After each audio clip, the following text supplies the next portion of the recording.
ఆనాటికి ఈనాటికి ఆయన వచ్చే రెండవ రాకడి వరకు ప్రపంచంలో ఎవడు వేలెత్తు చూపించడానికి సరిపోని వాడే యేసుక్రీస్తు వారు. దేవుని పిల్లలారా, ప్రపంచంలో ఎవరు పరిశుద్ధుడు ఉన్నాడు అని ఒకవేళ ప్రపంచవ్యాప్తంగా ఎలక్షన్ పెడితే ఎవరికి ఓట్లు ఎక్కువ పడతాయి?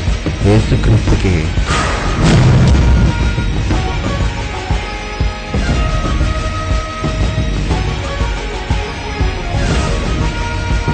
క్రీస్తు రెండవ రాకడ వరకు క్రీస్తు గురించి గాని, బైబిల్ గురించి గాని, క్రైస్తవుల గురించి గాని తప్పుడుగా మాట్లాడిన ఏ ఒక్కడిని విడిచిపెట్టని ఏకైక విశ్వవిద్యాలయం Bible open university India international. దేవుని పిల్లలారా,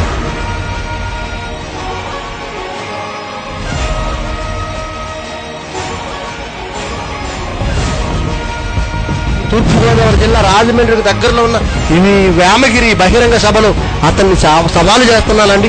బైబిల్ ప్రకారంగా యేసు పరిశుద్ధుడు కాదు అని నిరూపించే సత్తా ఒకవేళ నా ఎదురుపడి నిలబడి మాట్లాడే ధైర్యం అతనుకుంటే నేను బ్రతుకున్నంత కాలం సిద్ధంగా ఉంటాను. దేవుని పిల్లలారా, ఈ విషయాన్ని సభ్యుకి కూడా తెలియజేస్తాను.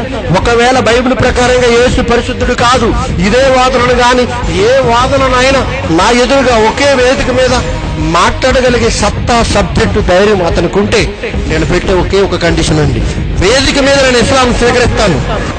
వేదిక మీద స్వీకరిస్తాను, వెంటనే టోపీ పెట్టుకుంటాను నేను ఓడిపోతే. కానీ అతడు ఓడిపోతే అక్కడ గొయ్యి తవ్వించి నీళ్లు నింపి ముంచేస్తాను. దేవుని పిల్లరా, క్రైస్తవునిగా మారుతుంది. ఈ కండిషన్ ఒప్పుకోమనండి. ఇందాక చెప్పాను, భవిష్యత్తు చెప్పాను. ఇప్పటికి ఎప్పటికి రాడు, కారు కొత్తలు కోస్తా ఉంటారు అతడు అనుచరులు. అహ్మద్ దీదాత్ దగ్గర నుంచి మా ఆత్మీయ తండ్రి జైశాల్ గారు, ఆయన దగ్గర నుంచి ఈనాటి నా వరకు మేము అడుగుతున్నది ఒకటే, ఒకే ఒక టర్మ్, ఒకే ఒక కండిషన్. మీరు ఒప్పుకోండి చాలు.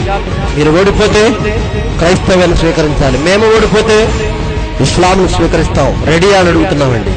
ఎప్పటికీ మాట్లాడడం లేదు. దేవుని పిల్లరా, ఈ సభ ద్వారా నేను ఆశిస్తున్నది, మా అందరం మేము ఆశిస్తున్నది ఒకటే, బైబిల్ మీరు బాగా నేర్చుకోండి.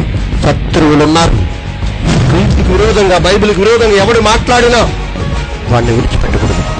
మన భారత రాజ్యాంగాన్ని దృష్టిలో పెట్టుకుని చట్టాన్ని గౌరవించి వాడికి సాత్వికంతోటో ఆవేదనతోటో సమాధానం చెప్పడానికి సిద్ధపడాలి ప్రతి క్రైస్తవుడు.